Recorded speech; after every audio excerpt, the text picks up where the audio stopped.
오늘 오후 시간에는 에스라 9장에 있는 말씀 함께 찾아보시겠습니다. 에스라 9장 구약성경 722페이지에 있습니다.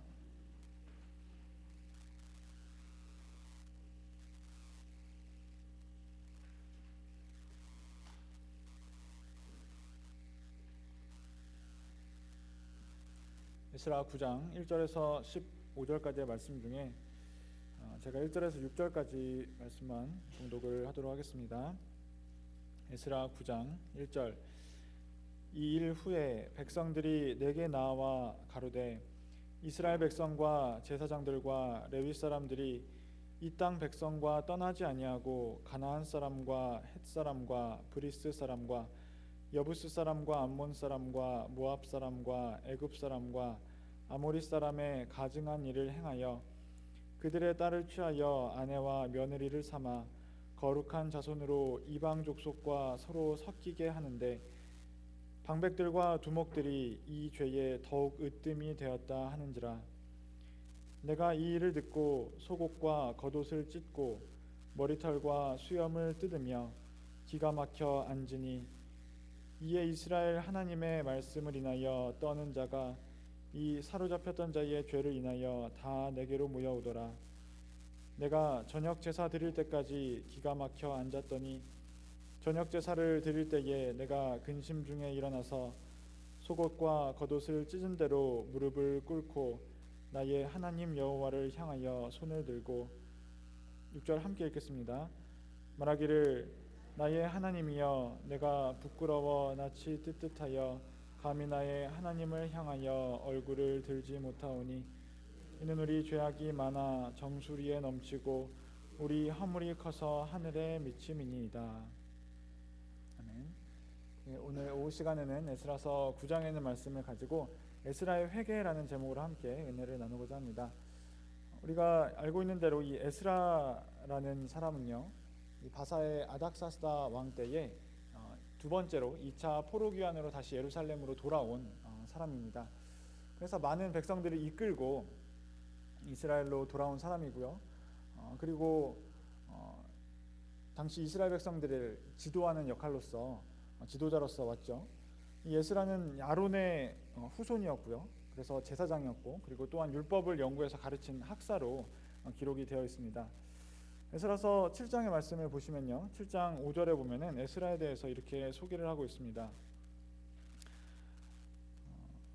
7장 1절부터 보면은 이렇게 쭉 에스라의 그 족보를 따라서 올라가는데요. 7장 5절에 보시면은 마지막 부분에 대제사장 아론의 16대 손이라고 기록을 하고 있죠. 그래서 이 에스라는요, 아론의 후손으로서 제사장이었습니다. 그리고 또 6절의 말씀을 보시면요, 6절의 중간 부분을 보시면 모세 율법에 익숙한 학사로서라고 기록을 하고 있죠. 그래서 에스라는요, 이스라엘 백성들을 이끌고 온 이 지도자로서의 역할을 했을 뿐만 아니라 백성들에게 하나님의 말씀을 가르치고 지도하는 그런 역할도 담당한 그런 영적인 지도자였습니다. 그래서 12절의 말씀을 보시면 에스라를 학사 겸 제사장이라고 이제 표현을 하고 있는 것을 볼 수 있습니다. 그래서 에스라는요, 이스라엘 백성들을 포로로 잡혀있던 이스라엘 백성들을 모아서 다시 예루살렘으로 돌아오면서 내가 이런 역할을 하겠다라고 결심을 하게 됩니다. 7장 10절에 보면은 이 에스라의 결심이 기록이 되어 있는데요, 함께 보시겠습니다. 에스라가 여호와의 율법을 연구하여 준행하며 율례와 규례를 이스라엘에게 가르치기로 결심하였었더라. 그러니까 에스라는 율법을 연구할 뿐만 아니라 자기도 준행하고, 그리고 자기만 그것을 준행할 뿐만 아니라 이스라엘에게 가르치는 일을 하겠다라고 이제 에스라가 결정을 하였다라는 것이죠.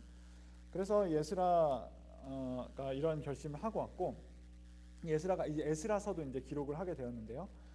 에스라서는 에스라가 포로로 귀환한 이스라엘 백성들에게 올바른 신앙을 가질 수 있게 하기 위해서 과거의 일과 현재의 일을 이제 기록을 한 것입니다. 그래서 앞부분에 이제 에스라서 1장에서 6장까지 내용은요, 에스라가 본인이 직접 이제 경험한 그런 내용은 아니에요. 에스라가 포로를 귀환하러 오기 한참 이전에 한 80년 전에 스룹바벨을 통해서 이제 처음으로 첫 번째 1차 포로 귀환이 있었는데, 그 사람들이 먼저 예루살렘으로 돌아오고 그리고 그 사람들에 의해서 완전히 무너졌던 성전도 다시 세워지게 됩니다. 그래서 그런 일들에 대해서 먼저 기록을 하는 거예요. 과거에 이제 우리 선조들이 이제 하나님 앞에 어떤 올바른 일을 했고 그래서 이것이 모범이 된다라는 그런 이야기를 또 기록을 하고 있고요. 그리고 그 이후에도 또 일어난 일들을 통해서 이스라엘 백성들이 올바른 신앙을 세우는 목적을 가지고 성령의 감동하심을 받아서 이제 에스라서를 에스라가 기록을 하게 된 것입니다. 그래서 에스라서의 앞부분을 보면요, 어떤 내용이 기록이 되었냐면은 먼저 이 스룹바벨과 함께 많은 이스라엘 백성들이 처음으로 이제 예루살렘으로 복귀를 하고 그리고 무너졌던 성전도 다시 만들고 그리고 백성들은 새로운 각오를 하면서 내가 다시 한번 여호와 하나님을 잘 섬기겠다 이런 각오를 가지고 절기도 지키고 율법도 지키고 노력했던 그런 내용들이 그런 모습들이 이제 앞부분에 기록이 되어 있습니다. 그리고 이제 시간이 쭉 흘러서 이제 에스라가 귀환을 하게 됩니다. 에스라도 많은 사람들을 이끌고 이제 예루살렘으로 돌아오게 되는데요. 거리가 이제 꽤 멀기 때문에 4개월에 걸쳐서 이 바벨론 땅에서 4개월에 걸쳐서 다시 이제 가나안 땅으로 이렇게 돌아오게 됩니다. 그리고 가나안 땅으로 돌아오면서 또 많은 백성들을 데리고 왔고 그리고 성전에 바치기 위해서 금과 은 많은 기명들을 이제 헌물로 이렇게 가져오게 되죠. 그래서 아마도 이 에스라는요, 약속의 땅으로 이제 자기가 하나님의 예언대로 다시 돌아갈 수 있다는 그런 큰 꿈을 가지고 설레는 마음을 가지고 이스라엘 백성들의 신앙을 바로 세우겠다라는 그런 사명감도 가지고 다시 가나안 땅으로 이제 돌아왔을 것입니다. 그렇게 이 약속의 땅에 돌아온 에스라는요, 가져온 헌물들을 성전에 이제 바치고 그리고 하나님께 이제 제사도 이제 드리고 그리고 나서 이제 며칠이 지나고 나서 에스라는 그곳에 살던 사람들에게 한 가지 소식을 전해 듣게 됩니다. 어떤 소식이었을까요? 에스라가 먼 데서 이렇게 힘들게 많은 사람들이 이끌고 왔으니까 좋은 소식을 들었으면 좋겠는데 안타깝게도 이 백성의 방백들에게 이제 이스라엘 백성들의 상태에 대한 그 심각한 충격적인 사실을 전해 듣게 됩니다. 다시 에스라서 9장으로 오셔서 1절 말씀을 보시면요, 1절을 보시면 2일 후에라는 말로 1절이 시작이 되고 있죠. 이 일이라는 것은 에스라가 다시 예루살렘으로 돌아와서 자기가 가져왔던 이제 금은 기명들 헌물들을 성전에 바치고 이런 모든 일들을 마친 이후에 라는 그런 시기를 이제 이야기를 하고 있는 것입니다. 2일 후에 방백들이 내게 나와 가로되 이스라엘 백성과 제사장들과 레위 사람들이 이 땅 백성과 떠나지 않고 가나안 사람과 헷 사람과 브릿 사람과 여부스 사람과 암몬 사람과 모압 사람과 애굽 사람과 아무리 사람의 가증한 일을 행하여. 이스라엘 백성과 백성들뿐만 아니라 그리고 제사장들, 레위 사람들 그리고 모든 이 백성들이 이 땅 백성하고 떠나지 않고 가증한 일을 행했다라고 기록을 하고 있죠.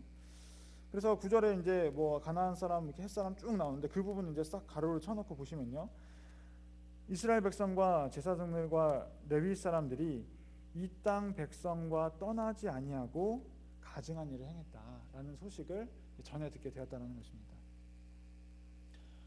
왜 에스라 선지자가 에스라가 이제 도착을 했을 때 이스라엘 백성들이 이런 상황에 있었느냐? 그것은 그 원인에 대해 설명을 하고 있는 것인데요. 그것은 이스라엘 백성들이 이 땅 백성과 떠나지 않았다라는 것을 이제 그 이유로 삼고 있습니다. 이 땅 백성과 떠나지 않고 함께 살았다라는 것이죠. 그럼 이 땅이 어떤 땅인가를 생각을 해봐야 되는데 이 땅이 어떤 땅이냐면은 죄로 인해서 더럽혀진 그런 땅이었다라는 것입니다. 11절 말씀을 보시면요, 9장 11절 말씀 함께 읽어보시겠습니다. 9장 11절 시작. 전에 주께서 주의 종 선지자들로 명하여 이르시되 너희가 가서 얻으려 하는 땅은 더러운 땅이니 이는 이방 백성들이 더럽고 가증한 일을 행하여 이 가에서 저 가까지 그 더러움으로 채웠습니다. 이스라엘 백성들이 이제 거하게 된 그 땅이 상태가 어떤 땅이었냐면은 이 더러운 땅이었다라는 거예요. 더러운 땅. 더러운 땅이 되었다는 것은 뭐 땅이 오염되었다, 토질이 오염되었다 그런 의미는 아니겠죠. 이 땅이 오염되었다라는 이 말은요, 그 땅에 살고 있는 사람들의 마음이 죄로 오염되었다라는 그런 의미입니다. 그래서 거기 그 땅에 살고 있는 사람들이 죄로 오염되었기 때문에 그곳에 악한 영향력이 그 땅에 가득하게 되었다라는 그런 이야기를 하고 있는 것이죠. 그런데 문제는요, 이스라엘 백성들이 이 오염된 땅에서 죄로 오염된 백성들과 구별되어서 살아가는 것이 아니라 그 사람들과 떠나지 않고 그곳에서 함께 살았다는 것입니다. 그리고 그곳에서 산 것뿐만 아니라 그들에게 선한 영향력을 끼쳐야 되는데 오히려 그 사람들에게 영향을 받아서 가증한 일을 행했다는 것이죠. 원래 사람이라는 게 악한 곳에서 주변의 환경에 영향을 많이 받기 때문에 약한 곳에서 악한 사람들 주변에 둘러싸여서 그 사람들이 하는 말을 듣고 그 사람들이 하는 행동을 보면서 살다 보면은 내가 항상 듣고 보는 것이 악한 것이기 때문에 내 생각도 오염되기가 굉장히 쉽습니다. 그래서 이제 한자에도 금묵자흑이라고 이렇게 말하지 않습니까? 뭐 사자성어만 그런 것이 아니라 성경에 보더라도 이렇게 이야기를 하고 있습니다. 베드로서 2장 8절의 말씀을 보시면요, 제가 읽어드리겠습니다. 이 의인이 저희 중에 거하여 날마다 저 불법한 행실을 보고 들음으로 그 의로운 심령이 상하니라. 여기는 롯에 대해서 이야기를 하고 있는 것인데요, 롯이 이 악한 죄인들로 가득한 소돔과 고모라 땅에 있으면서 그 사람들의 이 범하는 불법한 행실을 보고 또 들음으로 인해서 그 의로운 심령이 상하게 되었다라고 이제 표현을 하고 있습니다. 그래서 이 의로운 사람도요, 불의를 이렇게 보고 듣고 하면은 고통스러운 마음이 당연히 들죠. 우리에게 하나님께서 주신 양심이 있고 우리에게 성령이 있기 때문에 이 주변에 우리가 악한 것들을 보면은 우리의 마음이 괴로운 것이 당연합니다. 그런데 그 괴로운 마음을 가지고 그 가운데서 떠나지 않고 계속해서 살다 보면은 어떻게 되느냐? 어쩔 수 없이 자기도 그 영향을 받게 된다라는 거예요. 그래서 이스라엘 백성들도요, 주변에 이방 사람들과 함께 살면서 세상 사람들이 그 악한 말을 하고 악한 일을 하는 것을 계속 보면서 지내다 보니까 그런 세상의 가치에 생각들에 물들고 말았다는 것입니다. 그래서 그 결과의 행동이 어떠했느냐? 9장 1절의 마지막을 보시면은 가증한 일을 행했다. 이스라엘 백성들도 그 사람들과 똑같이 악한 일을 이렇게 행하게 되었다라는 것입니다. 그러면은 이 이스라엘 백성들이 했던 가증한 일이라는 것은 무엇일까? 2절에 보면은 기록이 되어 있습니다. 에스라 9장 2절. 그들의 딸을 취하여 아내와 며느리를 삼아 거룩한 자손으로 이방 자손과 서로 섞이게 하는데 방백들과 두목들이 이 죄에 더욱 으뜸이 되었다 하는지라. 이 이스라엘 백성들이 행했던 가증한 일은요, 바로 그 땅에 살고 있던 이방 족속들과 서로 통혼을 한 것이죠. 그리고 이 일에 백성의 방백들과 지도자들이 앞장서서 행했다, 으뜸이 되었다라고 기록을 하고 있습니다. 다른 것에 으뜸이 되면 좋은데 이렇게 지도자들이 오히려 죄를 행하는 데 있어서 더 나아가서 으뜸이 되었다라는 거예요. 그리고 특이한 점은 이 부분에서 2절에 보시면은 이스라엘 백성들을 뭐라고 표현을 하고 있냐면요, 거룩한 자손이라고 표현을 하는 것을 볼 수 있습니다. 이스라엘 백성들이 거룩한 자손이라는 거예요.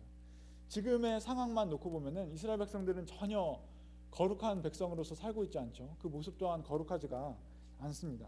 그럼에도 불구하고 이 이스라엘 백성들을 거룩한 자손이라고 표현을 한 것은요, 지금의 모습이 거룩하다라는 것이 아니라 마땅히 하나님 앞에서 거룩하게 살아야 될 그런 이제 자손들이라고 이야기를 하고 있는 것입니다. 세상과는 이제 구별되고 하나님과 가까이에서 거룩한 삶을 살아야 되는 그런 이제 사람이었다는 것이죠. 근데 오히려 이스라엘 백성들은 거꾸로 행했다는 거예요. 하나님과 가까이하고 세상과 구별되는 삶을 살아야 되는데 오히려 하나님과는 멀어지고 세상 사람들과는 가까이하는 그런 삶을 살았다는 것입니다. 그런 결과 이스라엘 백성들은 어떤 죄를 저질렀냐면은 이스라엘 이방 족속들과 이제 통혼을 하는 그런 죄를 짓고 말았습니다. 율법에는 이스라엘 백성들이 가나안 족속의 여인과 결혼하는 것을 이제 금지를 하고 있죠. 신명기 7장 말씀 함께 찾아보시겠습니다. 신명기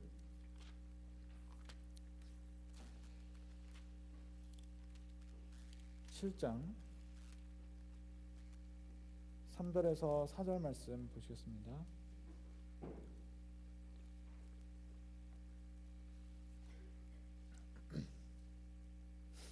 신명기 7장 3절에서 4절 말씀 함께 읽으시겠습니다. 시작.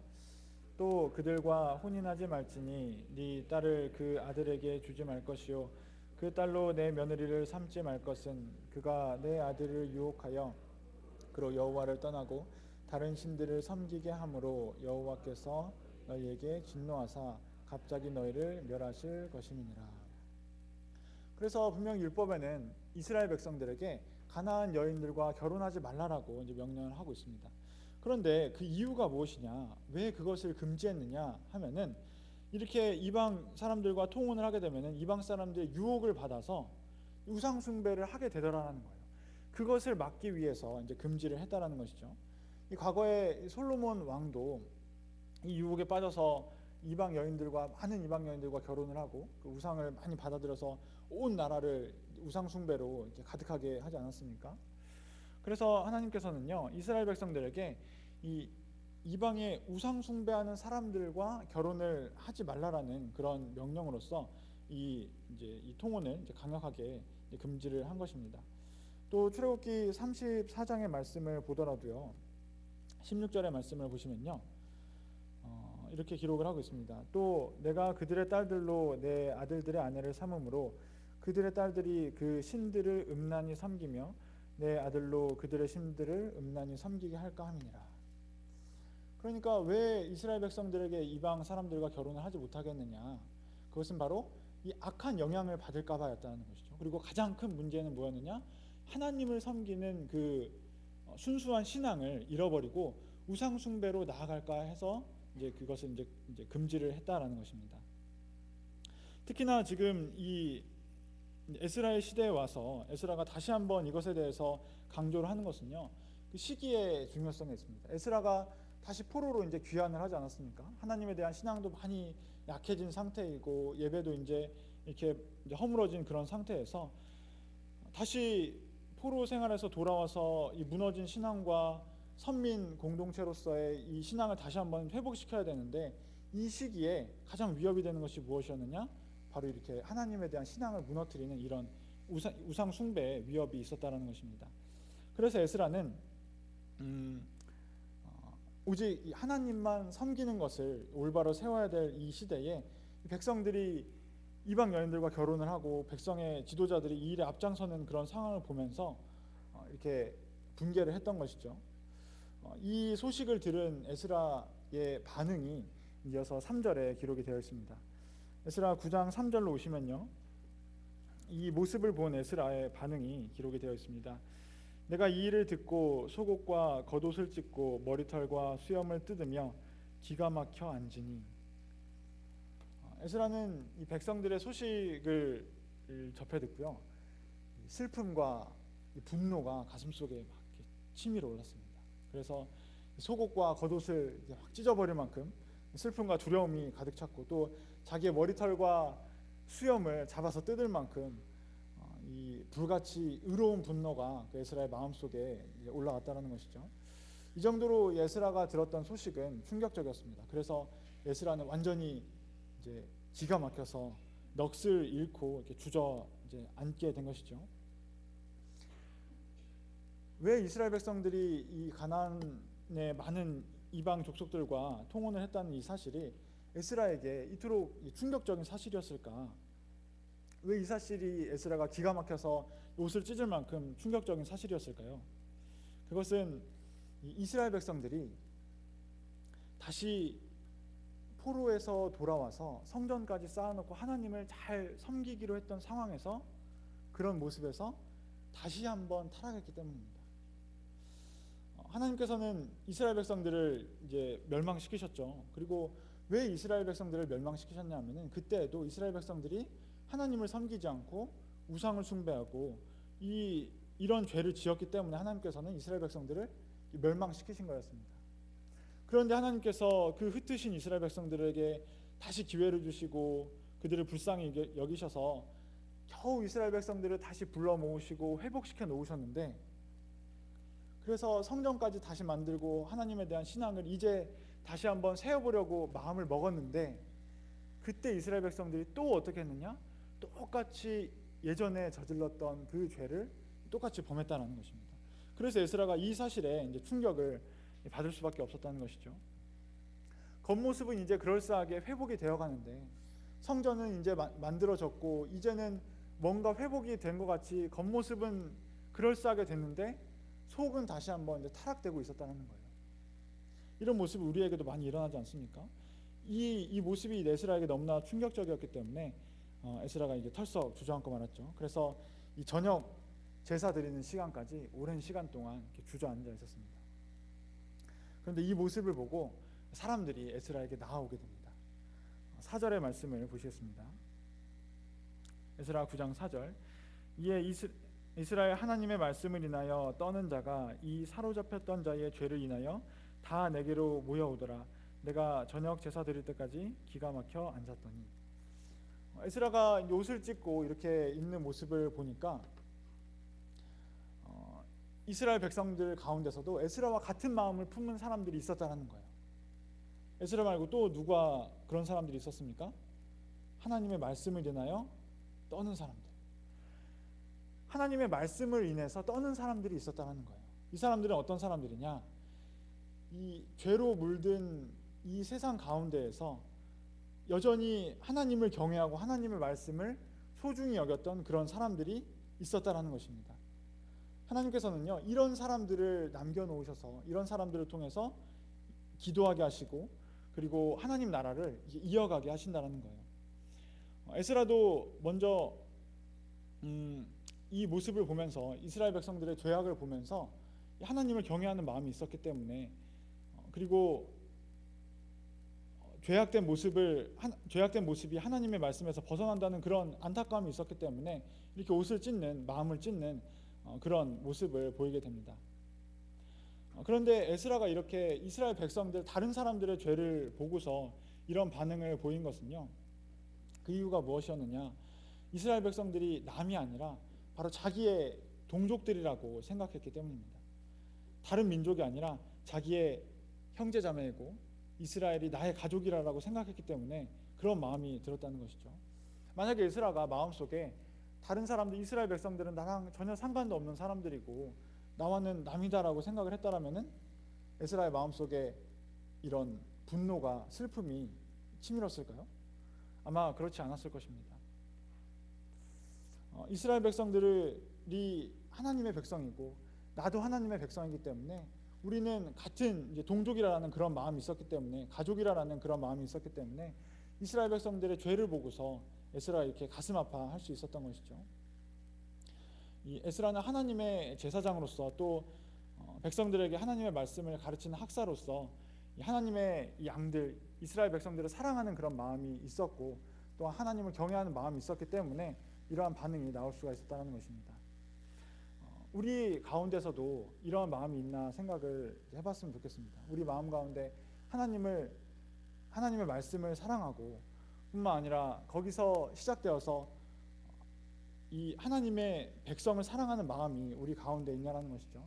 그래서 우리 공동체 안에 어떤 죄악이 나타났을 때, 하나님의 말씀을 어기는, 떠나는 그런 모습이 나타났을 때 우리 마음속에 이런 슬픔이 차오르고 분노가 차오르고 안타까운 마음이 우리 가운데 이렇게 일어나느냐라는 것입니다.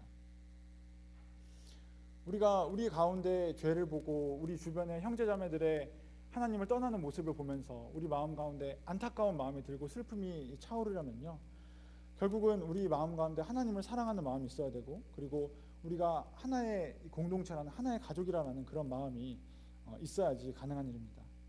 그래서 에스라는 이런 마음이 있었기 때문에 기가 막혔던 거예요.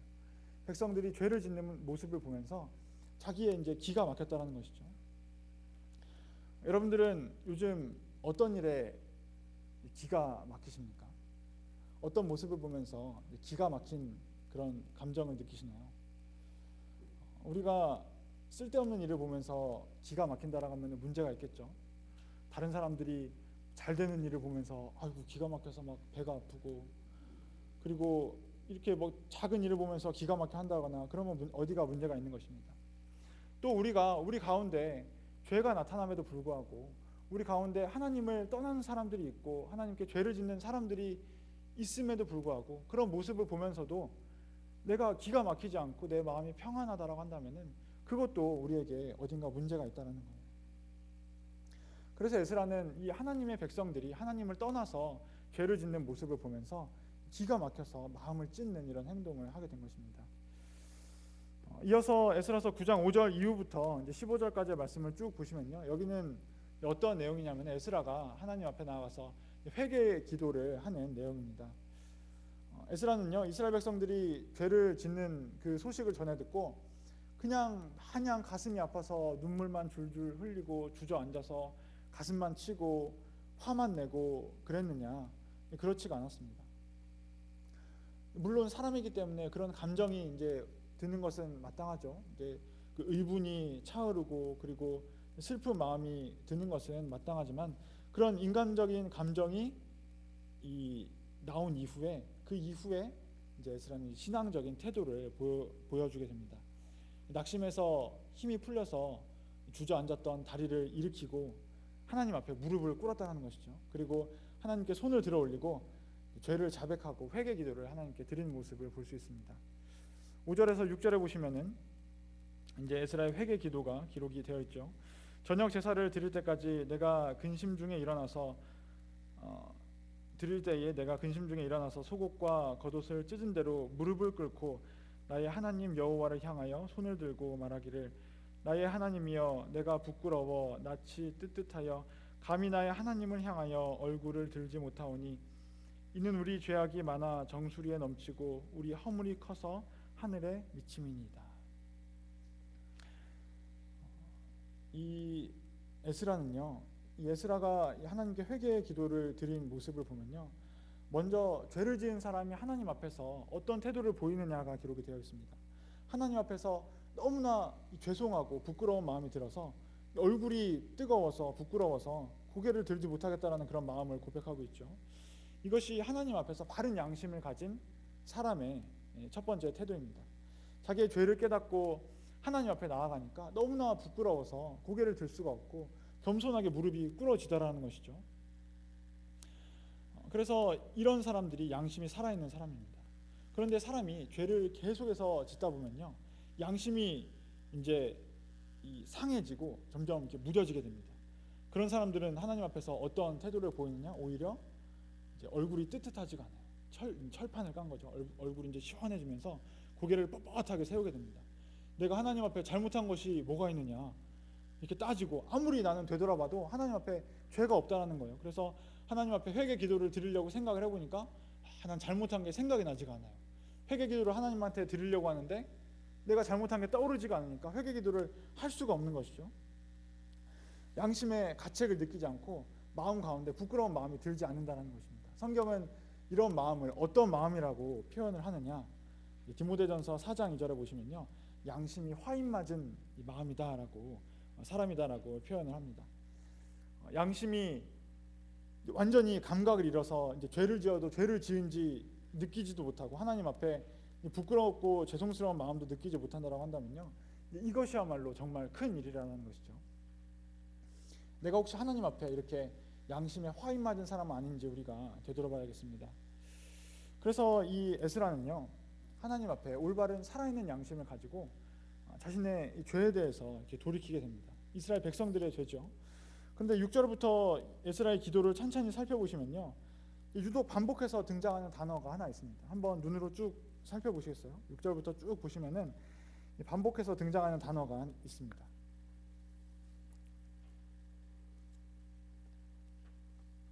어떤 단어죠? 우리라는 단어가 계속해서 등장합니다. 우리. 에스라는요, 이스라엘 백성들의 죄를 보고 6절의 말씀 후반부로 보시면은 우리 죄악이 많아서 정수리에 넘치고 우리 허물이 커서 하늘에 미친다라고 기록을 하고 있습니다. 가까이 여기 보시면은 30번 가까이 에스라가 우리의 죄악이라고 계속해서 이야기를 하는 것을 볼 수 있어요. 우리라는 단어는 어떤 의미를 가지고 있죠? 우리라는 말은 나를 포함한 이제 많은 사람들을 이야기를 합니다.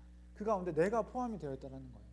내가 포함이 안 되면은 너희라고 표현을 하지 않습니까? 그런데 에스라는 이스라엘 백성들이 이 죄를 지은 소식을 듣고서 그 죄에 대해서 누구를 포함시키고 있냐면은 자신을 포함을 시키고 있습니다. 그래서 우리의 죄악이라고 하고 있고 우리의 허물이라고 이야기를 하고 있다는 것이죠. 그래서 에스라는요, 이스라엘 백성들이 죄를 지은 것을 보면서 손가락질하면서 너희가 이렇게 죄를 지었다, 너희의 죄가 이렇게 심하다라고 이야기하면서 이 죄를 남의 죄로 여기지 않았습니다. 이스라엘의 죄가 곧 나의 죄다라고 생각을 하고 있었다는 것이죠. 왜냐하면은 자기도 이스라엘의 공동체 안에 포함되어 있기 때문입니다. 그래서 우리도요, 우리 공동체 안에 죄가 있다라고 한다면요, 허물이 있다라고 한다면 그것이 우리의 죄라고 생각하고 하나님 앞에 안타까운 마음을 가져야 돼요. 그것을 나의 죄로 여겨야 한다는 것이죠. 그리고 그 죄를 가지고 하나님 앞에 진심으로 회개를 하고 기도를 해야 된다는 것입니다. 나만 하나님 앞에서 깨끗하면 된다고 하면서 다른 사람의 죄를 손가락질하고 나는 고개가 뻣뻣해져서 이 철면피 같은 얼굴을 하고 하나님 앞에 나아가면은 안 된다는 것입니다. 왜냐하면 이 공동체가 결국 하나님의 공동체이고 이 공동체가 결국은 하나님의 몸이고 나는 그러면 밖에 있는 사람이냐? 그렇지 않고 나도 그 공동체 안에서 한 몸을 이루고 있는 지체이기 때문입니다. 그래서 우리 공동체 안에 일어난 죄는, 그 허물은 남의 이야기가 아니고 나의 이야기라는 거예요. 그래서 에스라는요, 이스라엘이 이렇게 범죄를 하고 이렇게 타락을 하는 모습을 보면서 손가락질하고 남의 일처럼 여기지 않았고요, 그리고 그것을 떠나지도 않았습니다. 나는 이런 더러운 곳에 있지 못하겠다라고 다른 곳으로 나가버린 게 아니에요. 그 죄를 오히려 고백하고 그 자리에서 하나님께 용서를 빌었죠. 에스라에게는 하나님께 대한 확신과 믿음이 있었기 때문입니다. 그것은 하나님께서 이스라엘 백성들을 선택하셨고 이스라엘 백성들을 지켜주시고 그리고 역사를 통해서 물론 죄 때문에 흩으셨지만 다시 한번 이스라엘 백성들을 모으셔서 하나님 나라를 만드신다라는 그런 것을 역사적으로 직접 보았기 때문에 지금은 비록 하나님께 죄를 지어서 징벌을 받지만 하나님께서는 이렇게 안타까운 마음으로 회개하는 모습을 보시면 용서해 주시고 회복시켜 주실 것이다 라는 그런 믿음이 있었기 때문에 이 이스라엘 공동체 안에서 이 회개하는 모습을 보였다는 것입니다. 하나님께서는 살아계시고 지금도 이스라엘 백성들을 돌보시고 내가 그 안에 있기 때문에 이곳을 떠나지 않고 그 안에서 이제 죄를 회개하고 회복되려는 그런 노력을 했다는 것이죠.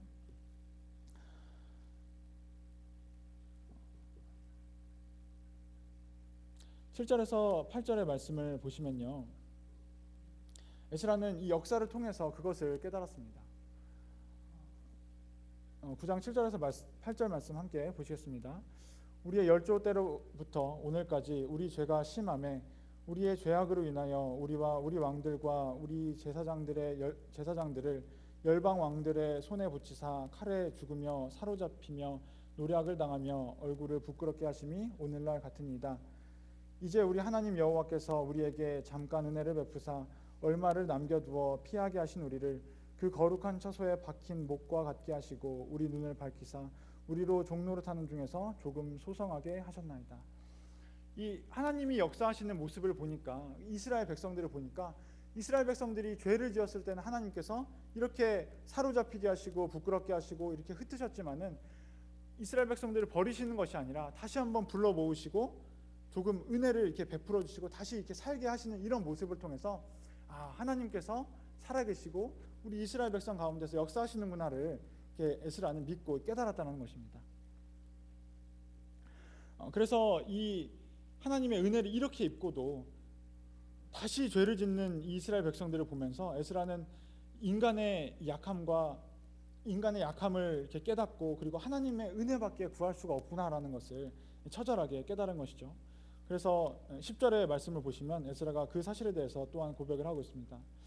우리 하나님이여, 이렇게 하신 후에도 우리가 주의 계명을 배반하였사오니 이제 무슨 말씀을 하오리이까. 사람들이 이렇게 연약하다는 것이죠. 그러니까 하나님께 나올 수밖에 없다는 것입니다. 그래서 에스라는 이렇게 통회하는 심정으로 회개 기도를 합니다. 비록 내가 지은 죄는 아니지만, 에스라가 지금 죄를 짓지 않았지만은 하나님 앞에서 이 이스라엘 백성도가 함께 나도 죄인이다 라고 철저하게 회개하고 하나님의 자비와 긍휼을 구하는 모습으로 나아가게 됩니다. 이렇게 에스라가 하나님께 나아가니까 어떤 일이 일어나느냐, 놀라운 일이 일어나게 됩니다. 에스라서 10장 1절의 말씀을 보시면요, 함께 읽어보시겠습니다. 에스라 10장 1절 시작. 에스라가 하나님의 전 앞에 엎드려 울며 기도하여 죄를 자복할 때에 많은 백성이 심히 통곡하매 이스라엘 중에서 백성의 남녀와 어린아이의 큰 무리가 그 앞에 모인지라. 에스라가 자기의 지은 죄도 아님에도 불구하고 이렇게 하나님께 나와서 옷을 찢으면서 하나님 앞에 회개를 하니까 어떤 일이 일어났느냐? 이스라엘 백성의 남녀와 어린아이들까지 남녀를 성별과 나이를 불문하고 큰 무리가 통곡을 하면서 하나님께 나오는 이런 역사가 일어났다는 것입니다. 많은 사람들의 양심이 되살아나면서 자신들의 죄에 대해서 깨닫고 이렇게 회개하게 됐다는 것이죠. 하나님 앞에서 죄를 짓는 것이 얼마나 심각한 일인지에 대해서 이스라엘 백성들 또한 이제 동감하게 되었다는 것입니다. 그래서 이후에 이제 기록을 보시면 이스라엘 백성들이 이제 다시 한번 의기투합해서 다시 우리가 하나님을 열심히 섬기겠다라고 결심을 하고 지금까지 지은 죄에서 돌이키려는 그런 노력도 하고, 그리고 이 개혁 운동을, 신앙의 개혁 운동을 이제 시작을 하게 됩니다. 결국은 하나님 앞에 깨끗한 양심을 가지고 그리고 자기의 민족을 사랑한 이 에스라라는 이런 인물을 통해서 하나님께서는 그 백성의 신앙을 이제 회복시키시는 그런 역사를 일으키신 것이죠. 그래서 우리는 하나님의 백성된 우리가 이 공동체 안에서 어떠한 마음을 가져야 하는지, 우리 한 사람 한 사람이 하나님 앞에서 어떤 마음으로 나아가야 하는지에 대해서 교훈을 삼을 수가 있습니다. 우리 모두는 하나님 말씀 앞에 항상 부족할 수밖에 없죠. 항상 우리가 죄를 지을 수밖에 없습니다. 하지만 중요한 것은 무엇이냐면요, 그것을 깨닫고 우리가 하나님 앞에 나아가서 용서와 자비를 구하는 것이죠. 하나님께 겸손한 마음으로 나가서 회개를 하는 것입니다. 하나님께서는 그분을 사랑하고 깨끗한 마음으로 나아가는 사람들에게 은혜를 베푸시는 하나님이십니다. 신약시대를 살아가고 있는 우리 이 성도들도 우리 안에 이 대제사장으로 계시는 성령을 의지해서 우리의 죄를 자백하면서 하나님께 나아가야겠죠. 더 나아가서 우리의 죄만 회개하는 것이 아니라 우리 공동체의 모습을 보면서 이 안타까운 마음을 가지고 이렇게 하나님께 구하는 그런 태도를 가져야겠습니다. 우리 주변에 하나님을 떠나가는 사람을 보면서, 하나님 앞에 죄를 짓는 사람을 보면서 그냥 그런가 보다, 저 사람은 저렇게 사는 거지, 저 사람 신앙은 저 사람이 책임지는 거지, 그렇게 생각하는 것이 아니라 정말 이렇게 기가 막히는 그런 마음을 가지고 하나님 앞에 나아가서 그 죄를 가지고 나의 죄다라고 생각을 하고 회개를 해야 된다는 것이죠. 그럴 때 하나님께서 우리를 불쌍하게 여기시고 하나님의 백성들을 불쌍하게 여기시고 우리의 마음을 열어주셔서 나만 변화되는 것이 아니라 우리 공동체가, 우리의 양심이 회복이 되어서 하나님 앞에서 이렇게 변화되어서 신앙이 회복되는 그런 기회를 우리에게 주신다라고 기대를 해볼 수가 있습니다. 원하옵기는 우리 모두가요, 하나님 앞에서 이렇게 깨끗함과 거룩함을 잃지 않는 그런 공동체가 될 수 있기를 바랍니다. 우리의 모임이 하나님 보시기에 깨끗하고 거룩한 모임으로서 나아갈 수 있기를 바랍니다. 그래서 에스라의 회개에서 끝나는 것이 아니라 이 시간에 앉아있는 우리들의 회개가 될 수 있기를 원합니다. 이것으로 말씀 마치도록 하겠습니다. 이 시간 다시 한번 기도하도록 하겠습니다. 기도하실 때에 성령을 의지해서 우리가 우리의 죄를 되돌아보고 또 우리의 죄뿐만 아니라 우리 여기 앉아있는 우리가 지은 하나님 앞에 죄에 대해서도 이렇게 고백을 할 수 있었으면 좋겠습니다. 혹시라도 내 마음 가운데 여전히 그래도 내가 하나님 앞에 지은 죄가 생각이 나지 않는데 내가 그렇게 큰 죄를 지었나? 라고 생각이 들 수도 있겠죠. 그렇다면 하나님 먼저 우리에게 선한 양심을 회복해 주시옵소서 라고 기도하도록 하겠습니다. 성령으로 기도하시겠습니다.